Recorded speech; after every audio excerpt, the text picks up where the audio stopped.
Hello everyone, कैसे हो आप सब लोग। मैं हूं आशीष और आप देख रहे हैं बायोलॉजी वाला। तो भैया आपके लिए लेकर के आया हूं कुछ क्वेश्चंस जो कि प्रोटीन से पूछे जाते हैं। कुछ इंपॉर्टेंट प्रोटीन्स हैं, उनके फंक्शंस हैं जो कि इस छोटी सी वीडियो में हम कवर करने वाले हैं। तो लगातार आप ऐसी वीडियोस देखने के लिए चैनल को बने रहिएगा और साथ ही साथ आप सब्सक्राइब कर लीजिएगा, क्योंकि आपको यहाँ इंपॉर्टेंट क्वेश्चंस जो आपके एग्जाम से पूछे जाते हैं वो बताए जाएंगे। और साथ ही साथ मैं एनसीईआरटी का रिवीजन करा रहा हूँ, तो उसको जरूर देख लेना, क्योंकि वो आपके एग्जाम को क्लियर कराने वाला है। तो चलिए शुरू करते हैं प्रोटीन्स के कुछ इंपॉर्टेंट फैक्ट्स के साथ। ये है हमारा पहला पॉइंट।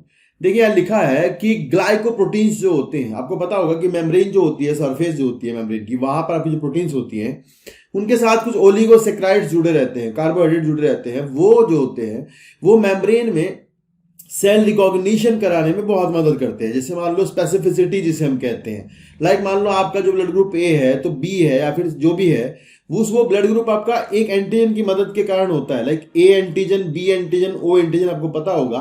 तो वो जो ए एंटीजन है ना, वो एक कार्बोहाइड्रेट है जो मेम्ब्रेन पर लगा हुआ है प्रोटीन के साथ में, दैट इज ए ग्लाइकोप्रोटीन। तो मेम्ब्रेन स्पेसिफिसिटी जो होती है वो आपकी यही कार्बोहाइड्रेट कराते हैं, ठीक है ना।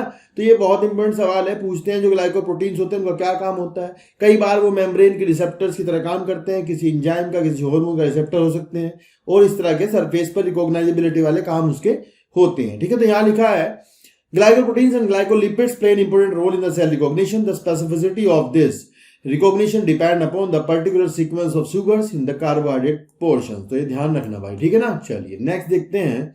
नेक्स्ट पॉइंट हमारा है कि राइबोलोज बाइफॉस्फेट कार्बोक्सिलेज रुबिस्को, जो आपका होता है C3 साइकिल का एंजाइम होता है रुबिस्को, और संसार में पाए जाने वाली जो आपकी प्रोटीन है वो आपकी सबसे ज्यादा मात्रा की जो प्रोटीन बायोस्फीयर में जो होती है या फिर प्लांट में जो होती है वो आपकी रुबिस्को होती है। ये भी एक सवाल है। इसी तरह का एक और सवाल है, कोलाजन जो है ना एनिमल्स के अंदर सबसे ज्यादा मात्रा में पाई जाने वाली प्रोटीन होती है, जबकि रुबिस्को जो है प्लांट में और पूरे बायोस्फीयर के अंदर पाए जाने वाली सबसे अधिक मात्रा की प्रोटीन्स होती है। जैसे लिखा है rubisco an enzyme present in large amount of the chloroplast stroma and is the world's most common protein, ठीक है ना। चलिए नेक्स्ट पॉइंट है हमारा, storage proteins include albumin or OFAG and those that occur in the seed like glutenin or wheat और प्रोलामीन्स are storage protein. तो यार ये ध्यान रखना सवाल यहां से पूछते हैं कि एग के अंदर, अंडे में स्टोरेज प्रोटीन क्या होती है, आपका आंसर होता है एल्बुमिन। और साथ ही साथ आपसे पूछते हैं कि आपकी जो सीड होते हैं उसमें जो प्रोटीन होती है वो ग्लूटालिन होती है व्हीट के अंदर। ये बहुत बढ़िया सवाल है, बहुत ज्यादा बार पूछा जाता है। व्हीट प्रोटीन क्या होती है, ग्लूटालिन होती है। प्रोलामीन्स भी आपकी स्टोरेज प्रोटीन्स होती हैं, ठीक है ना। चलिए नेक्स्ट पॉइंट देखते हैं। नेक्स्ट है प्रोटामीन्स। ये बहुत अच्छा सवाल है यार।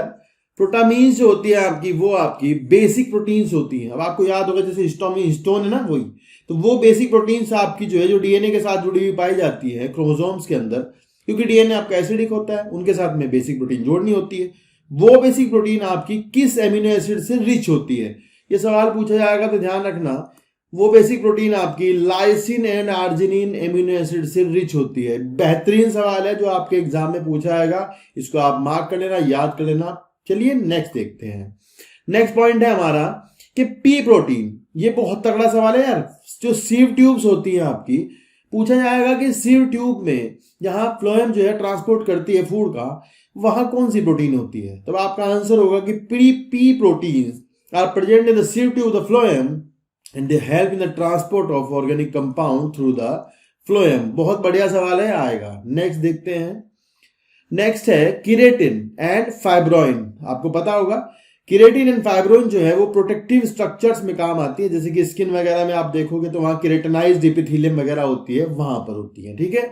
नेक्स्ट है स्नेक वेनम जो होता है, या फिर रिसिन जो रिसिनस कम्युनिस, लाइक कैस्टर का बायोलॉजिकल नेम है रिसिनस कम्युनिस, और स्नेक वेनम दोनों ये आपके बैक्टीरियल टॉक्सिन्स भी यहां तक की, ठीक है, वो आपके प्रोटीनेशियस नेचर के होते हैं। तो ये सवाल आ जाता है कि स्नेक वेनम कैसा होता है, तो प्रोटीनेशियस होता है। Ricin of castor that is also a toxin and is proteinaceous, and bacterial toxins are proteinaceous are in nature. ये ध्यान रखना सवाल है बाबू, ये भी।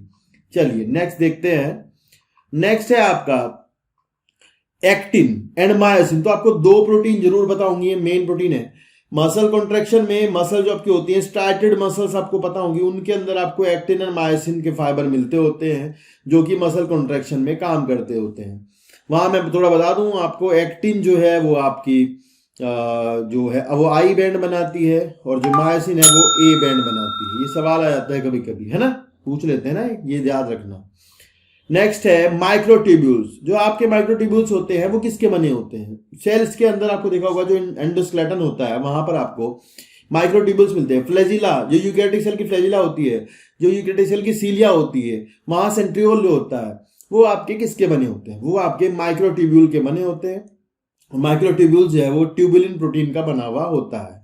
नेक्स्ट है haemoglobin and myoglobin are transport proteins. आपको पता है मायोग्लोबिन भी ऑक्सीजन स्टोर करता है कम, 1 पकड़ता है, हीमोग्लोबिन पकड़ता है 4। ये भी सवाल है। दे आर ऑल्सो प्रोटीन्स, है ना, ये याद रखना। नेक्स्ट है ovalbumin and glutelin are storage protein in the cereals. तो ये भी बढ़िया सवाल है, मैंने पहले बताया है। जो सीरियल्स होते हैं, अनाज होते हैं, अनाज के अंदर आपको ओवल्ब्यूमिन और ग्लूटेलिन नाम की प्रोटीन्स मिलेंगी, ठीक है ना। चलिए नेक्स्ट है हमारा फेरिटिन, आयरन स्टोरिंग प्रोटीन। आप देखते हो आरबीसी के अंदर आपका आयरन खूब स्टोर होता है हीमोग्लोबिन के अंदर, वहां पे हीमोग्लोबिन को चाहिए होता है, तो उसको स्टोर करने के लिए एनिमल टिश्यूज के पास जो प्रोटीन होती है उसे कहते हैं फेरिटिन। ये बढ़िया सवाल है बाबू, इसको आप मार्क कर लेना, याद कर लेना। फेरिटिन जो है वो आयरन स्टोरिंग प्रोटीन होती है।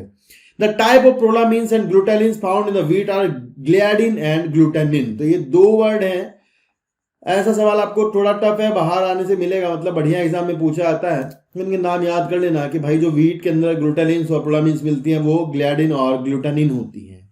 नेक्स्ट है fibrinogen and thrombin, they are the blood clotting proteins. आपको पता ही है लीवर आपका इनको बनाता होता है। And the last point is rhodopsin.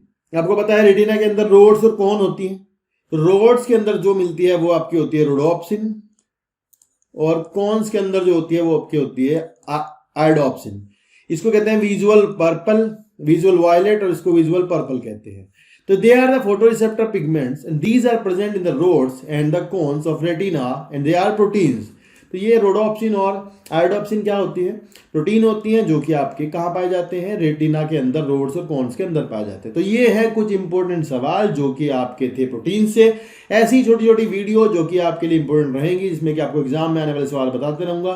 तो वो मिलते हैं इस चैनल पर, सब्सक्राइब कर लेना और अपने दोस्तों को शेयर कर देना। Take care, bye bye.